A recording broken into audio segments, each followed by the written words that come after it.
अस्सलाम वालेकुम dear student, I hope कि आप सब ठीक से होंगे, आप सब खैरियत से होंगे।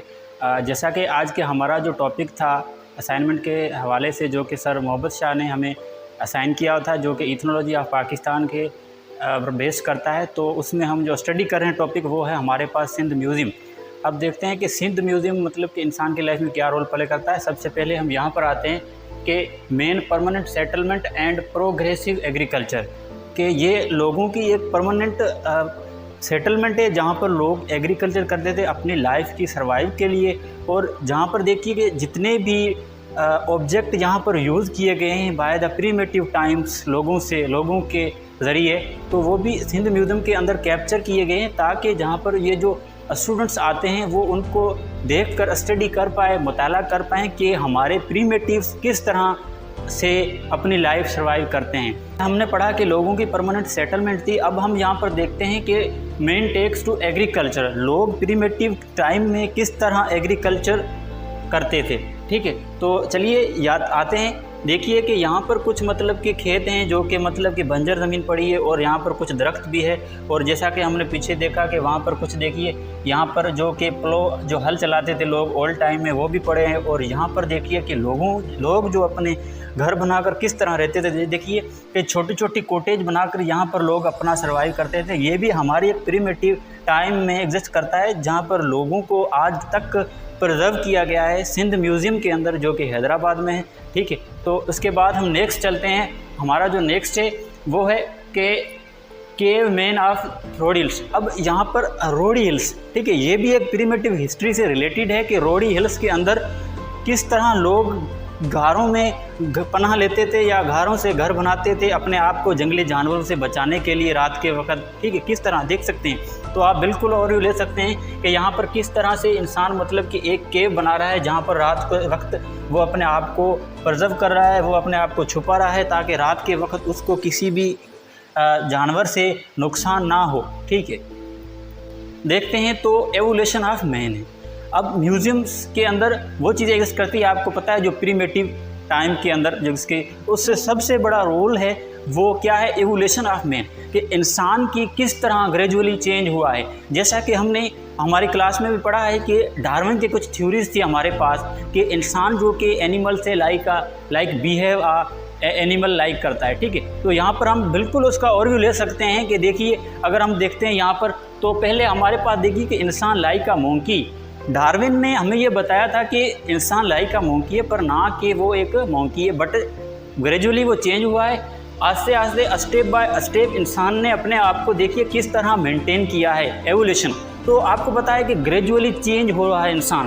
पहले देखिए उसको मतलब सही समय चलना भी नहीं आता था, स्टेप बाय स्टेप जैसे अपने लाइफ की सर्वाइवल की, जैसे भी वो उन चीज़ों से वाबस्ता हुआ कि उसको ज़िंदगी में या उसकी लाइफ के लिए क्या यूज़फुल है और क्या फ़ायदेमंद है, स्टेप बाय स्टेप वो अपने आप को एवोलेटेड करता गया। उसके बाद अगर हम देखें तो हमारे पास प्रीमेटिव टाइम में फॉरेस्ट और बर्ड्स के, जो कि पुराने टाइम में जो परिंदे और जंगलात थे वो किस तरह एग्जिस्ट करते थे इस धरती के ऊपर, तो जिसको आज भी सिंध म्यूज़ियम ने प्रिजर्व किया गया है यहाँ पर। तो आप बिल्कुल यहाँ से देख सकते हैं कि यहाँ पर कुछ नेस्ट बने हुए हैं परिंदों के, जहाँ पर हमारे पास पैरट है, ईगल है, और ये जो एक सांप है जो कि उसके अंडे खा रहा है। और देखिए कि यहाँ पर हम ये और ले सकते हैं कि किस तरह से परिंदे अपने घोंसले बनाते थे यहाँ पर, और किस तरह परिंदे भी उन जंगलात के अंदर रहते। तो देखिए कि जंगलात भी हमारी लाइफ में बहुत बड़ा रोल प्ले करते हैं। आप यहाँ पर देख सकते हैं कि जितने भी जीव जाति जितने इस धरती पर एग्जिस्ट करते हैं, तो वो किस तरह पनाह लेते, तो जंगलात का भी एक बहुत बड़ा रोल है। तो आगे हमारा जो नेक्स्ट है वो हमारे पास है एनिमल किंगडम। अब जैसा कि हमने एनिमल किंगडम ना, वो भी हमारे प्रीमेटिव टाइम्स में कि जितने भी एनिमल इस वर्ल्ड पर एग्जिस्ट करते थे या इस प्रीमेटिव एंशिएंट टाइम में किस तरह रहते। तो यहाँ पर कुछ एनिमल्स की या कुछ जो ज़मीन पर रेंगने वाले जानवर हैं उनको आप देख सकते हैं। हमारे जो नेक्स्ट हमारे पास है कि रॉक्स और मिनरल्स, जो कि पत्थर और जितने भी मिनरल्स हमें दरियाफ्त हुए हैं, तो वो किस तरह प्रीमेटिव टाइम में एग्जिस्ट करते थे। तो देखते हैं हमारे आज तक एग्जिस्ट करते हैं, जो कि इंसान यूज़ करते थे अपनी लाइफ में। पहले जैसा कि हम जानते हैं कि लोगों के पास वसाइल ना होते थे, जैसा कि आज हमारे पास आयरन है उस शेप में हथियार वगैरह बनाने, तो पहले लोग सिर्फ पत्थर से ही मतलब कि अपने घर वगैरह हर चीज़, इवन उनका जो सर्वाइव था लाइफ वो भी पत्थरों पर डिपेंड करता है। जहाँ पर हमने देखा कि जो उनकी रिहाइश थी, लिविंग स्टेज, वो भी पत्थरों के गारों के अंदर एग्जिस्ट करता है। उसके बाद अगर हम देखें तो एवोल्यूशन ऑफ लाइफ है, ये भी सिंध म्यूज़ियम के अंदर प्रिजर्व किया गया है, जिसमें एवोल्यूशन ऑफ लाइफ की दिखाई गई है। यहाँ पर इंसान की, जानवर की, जीत जानवर जितने भी इस धरती पर, इस वर्ल्ड पर एग्जिस्ट करते हैं, तो उनको भी कैप्चर किया गया है ताकि हम इस दुनिया को या इस प्रीमिटिव टाइम को, उस हेरिटेज से रिलेटेड हर चीज़ को हम जान सकें कि आखिर क्या चीज़ें एग्जिस्ट करती थी प्रीमिटिव टाइम में। अब ये हमारे पास यहाँ है कि जहाँ से अर्थ इज़ बॉर्न, यहाँ से ज़मीन की क्रिएशन हुई, ठीक है। तो हम यहाँ पर कुछ इमेजेस देख सकते हैं जो कि प्रीमिटिव टाइम में भी कैप्चर की गई हैं, जो कि सिंध म्यूज़ियम में आज भी प्रिजर्व की गई। तो जैसा कि हमने देखा कि हम सिंध म्यूज़ियम के अंदर के वो प्रिजर्व चीज़ें की गई है जिसको हम स्टडी करना चाहते हैं म्यूज़ियम के अंदर। तो यहाँ पर हम देखते हैं कि प्रीमिटिव टाइम में लोग किस तरह से भरत मेकिंग, ये जो लोग हैं मतलब कि गाँव के जो लोग अक्सर जो होते हैं, तो वो घर पर जो फ्री औरतें जो होती थी वो मतलब कि भरत का काम करती थी, मतलब हाथों से बनाई गई। तो ये देखिए कि अब हम इतने मॉडर्न है पर प्रीमिटिव टाइम में भी लोग वही काम करते थे, वो कितने मतलब कि मेहनती थे जो कि प्रीमिटिव टाइम के लोग। उसके बाद नेक्स्ट जो हम देखते हैं तो वहाँ पर है सिंथी टोपी। अब देखिए कि सिंथी टोपी की मतलब ये भी प्रीमिटिव टाइम है, जो कि एक दुकान बनाते थे, यहाँ पर सिंथी टोपी को सेल किया जाता था। देखिए अब यहाँ देख सकते हैं बिल्कुल मतलब कि एक ग्राहक आया हुआ है जो कि कस्टमर को हैंडल कर रहा है, जो कि एक टोपी जो कि सेल कर रहा है, जिसको सिंधी टोपी करते हैं। ये भी हमारा प्रीमिटिव कल्चर हमारे पास है, ये भी हमारे प्रीमिटिव टाइम से रिलेटेड करता है, जहाँ पर लोग विलेज साइड के लोग जो है सिंधी कल्चर जिसमें रली मेकिंग का काम किया जाता था। तो ये भी एक हैंडीक्राफ्ट है जहाँ पर औरतें घर पर बैठकर जहाँ पर रली मेकिंग का काम करते थे, ठीक है। ये भी हमारे प्रीमिटिव टाइम से थे, जैसा कि हम स्टडी कर रहे हैं हेरिटेज से, तो सिंध म्यूज़ियम के अंदर वो हेरिटेज प्रिजर्व किए गए हैं जो कि हमारे प्रीमिटिव लोग यहाँ पर देख सकते हैं। आप बिल्कुल और भी देख सकते हैं, यहाँ पर औरतें बैठी हुई है और रली मेकिंग का काम कर रही। तो ये भी एक सिंधी कल्चर है जो कि प्रीमिटिव टाइम से हम इसको इस तरह जान सकते हैं, क्योंकि आज अगर सिंध म्यूज़ियम ने ये सब प्रिजर्व ना किया होता तो हम भला कैसे जान सकते कि हमारे जो प्रीमिटिव लोग हैं वो किस तरह से मतलब कि अपनी लाइफ की सर्वाइव करते हैं। वहाँ पर भी देखिए कि किस तरह मतलब कि ओल्ड सिविलाइजेशन में भी लोग किस तरह काम करते थे, जूते किस तरह बनाए जाते थे, जो कि मोची कम्युनिटी यहाँ पर लिखा हुआ है कि ये मोची जो होते हैं वो किस तरह जूतों को रिपेयर करते थे, टूटे हुए जूतों को, और किस तरह से मतलब कि अपनी लाइफ की सर्वाइवल करते। तो देख सकते हैं डियर स्टूडेंट कि हमारा जो टॉपिक रहा है सिंध म्यूज़ियम के हवाले से, तो यहाँ पर हमारी ओल्ड सिविलाइजेशन के अंदर भी लोग किस तरह से अपने लाइफ की सर्वाइव करते थे। यहाँ पर आप देख सकते हैं बिल्कुल जो अजरक हमारा कल्चर रहा है, सिंधी कल्चर के लोग उनको किस तरह हाथों से मतलब कि जो कि जड़ी बूटी मतलब कि जितनी भी मतलब कि प्लांट की मदद से किस तरह से कलर ऑफ किया जाता था, ठीक है। तो ये देख सकते हैं कि कितनी मेहनत लगती थी यहाँ पर भी कलर अजरक को बनाने में। तो स्टूडेंट आप देख सकते हैं कि यहाँ पर देखिए कि कोरी जो कि एक कम्युनिटी है, ठीक है, या एक जो लोग हैं जो किस तरह से धागे से कपड़े को प्रीपेड करते थे। जैसा कि आज हम मॉडर्न हैं पर प्रीमिटिव टाइम में सिविलाइजेशन के दौरान, ओल्ड सिविलाइजेशन के दौरान, एंशिएंट टाइम में भी लोग हाथों से किस तरह कपड़े बनाते थे। तो यहाँ आप पर देख सकते हैं, ओवरव्यू से देख सकते हैं कि एक बंदा है जो कि किस तरह धागों से मतलब कि एक कपड़ा तैयार कर रहा है, ठीक है। तो ये भी ओल्डेस्ट हमारे कल्चर से रिलेटेड है कि लोग किस तरह से, देखिए सिंध म्यूज़ियम का बहुत बड़ा रोल रहा है, ठीक है। यहाँ पर देखिए कि जितनी भी हमारे लिए कितना फ़ायदेमंद है, ताकि हम अपने उन प्रीमिटिव को जान सकते हैं कि जहाँ पर लोग मतलब कि विदाउट किसी टेक्नोलॉजी के बदौलत भी बहुत बड़ा काम सरंजाम देते थे, ठीक। जैसा कि आज हम आए हुए हैं सिंध म्यूज़ियम के अंदर, जो कि हमें टॉपिक असाइन किया गया है हमारे डिपार्टमेंट एंथ्रोपोलॉजी एंड आर्कियोलॉजी के हवाले से। तो यहाँ पर हम जो कि यहाँ के स्टाफ है उनसे कुछ इंटरव्यू लेते हैं कि सिंध म्यूज़ियम का क्या रोल रहा है इंसान की लाइफ में। तो चलिए हम पूछते हैं हमारे सर, आप बता सकते हैं कि सिंध म्यूज़ियम का क्या रोल रहा है हमारे इंसान की लाइफ में। अस्सलाम वालेकुम। जैसा कि ये सिंध म्यूज़ियम हमारा पूरी सिंध की नुमाइंदगी करता है। यहाँ पर हमारे चारों जो खिते हैं, उत्तर, लाड़, काछो, थर, उन सब की यहाँ पर कल्चरल चीज़ें रखी हुई हैं। यहाँ पर रली, अजरक, टोपी और भी बहुत सारी कल्चरल चीज़ें रखी हैं। पूरी सिंध की नुमाइंदगी हम लोग यहाँ पर इकट्ठे जमा करके बैठे।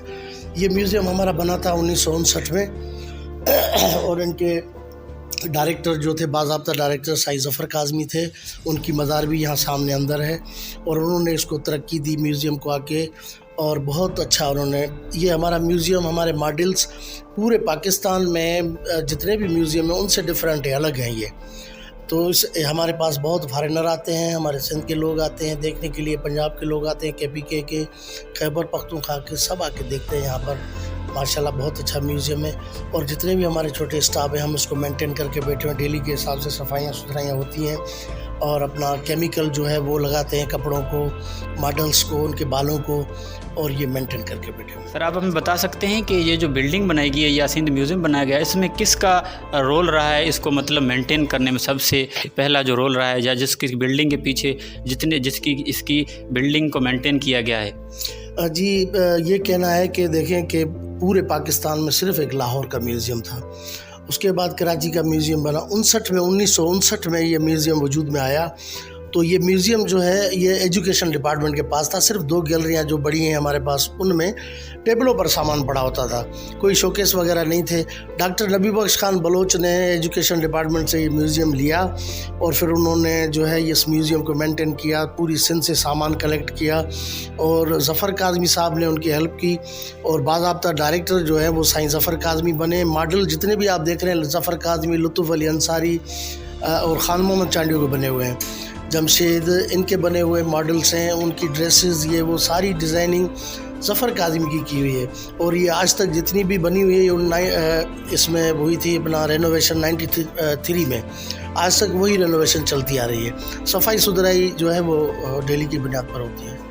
Thank you sir, thank you, बहुत शुक्रिया। आपसे जो नॉलेज मिली हम उम्मीद करते हैं कि हम अपनी ये नॉलेज को आगे भी स्टूडेंट तक पहुंचाएंगे कि सिंध म्यूज़ियम का क्या रोल रहा है इंसान की लाइफ में या पाकिस्तान के लोगों के लाइफ में। ठीक है, तो आप देख सकते हैं कि यहाँ पर हम सिंध म्यूज़ियम के अंदर आए हुए हैं। कुछ क्वेश्चन करेंगे हमारे यहाँ पर जो कि स्टाफ है उनसे कि यहाँ पर हम देख सकते हैं कि मकली हिल्स के अंदर जो भी पत्थर के तराशने का जो काम हुआ था, जो कि आज भी हम देख सकते हैं मकली टकली कब्रिस्तान है जो कि ठट्ठा में, उस पर जितनी भी मतलब कि आर्किटेक्चर बनी गई है तो लोगों ने किस तरह हाथों से बनाई। तो हम यहाँ पर स्टाफ से कुछ और लेते हैं कि किस तरह से लोगों ने उस पत्थर को तराश कर मकली टकली कब्रिस्तान पर पेंटिंग की गई। तो चलते हैं। सर अस्सलाम वालेकुम। सर वालेकुम। क्या नाम है आपका? गुलाम मुस्तफ़ा सोलंकी। तो सर आप हमें बता सकते हैं कि ये पत्थर जो कि मतलब कि स्टोन कार्विंग की गई है मकली टकली कब्रिस्तान पर, तो किस हिसाब से की गई या किस तरह से लोग करते थे? असल में देखो ये हमारा बहुत ही पुराना कदीमी काम है। जिस तरह यहाँ सिंध में तो सिंध म्यूज़ियम में पूरे सिंध को यहाँ डिस्प्ले किया हुआ है। जैसे कि आप लोगों ने म्यूज़ियम विज़िट भी किया है,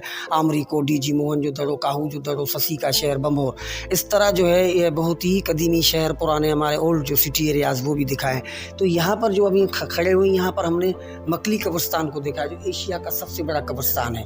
पत्थर तराशते थे तो उनमें ये हमें इन्होंने बताया कि जिस पत्थर के ऊपर अगर ज्वेलरी डिज़ाइन है तो वो लेडीज़ की कबर है, ठीक है, और जिसके ऊपर तलवार बंदूक वगैरह डिज़ाइन है तो वो मर्द की कबर। तो इस तरह कुछ ज्वेलरी के ज़रिए जो है थी ऐसी पहचाने। जिस तरह हमने फेस भी देखा है, अनमेरिड, मैरिड, इंगेज, तो इस तरह जो है ज्वेलरी के ज़रिए भी चीज़ें हमने दिखाई है। तो पत्थरों का इनका मकसद ये था, जिस तरह वो स्लो बना हुआ है, पग बनी हुई है तो वो मर्द की कबर है। फिर एक सीधी कबर है, आयतें लिखी हुई हैं तो वो लेडीज़ की कबर है, सीधी प्लेन। अच्छा मसला ये है कि ये यहाँ पर जो है किसी कबर के ऊपर पहले नाम लिखते नहीं थे, तो इस तरह पता नहीं चलता था। फिर निशानियों की वजह से स्टोन जो है इनको तराश के पत्थरों को और लिखा जाता था, इस तरह पता चलता था।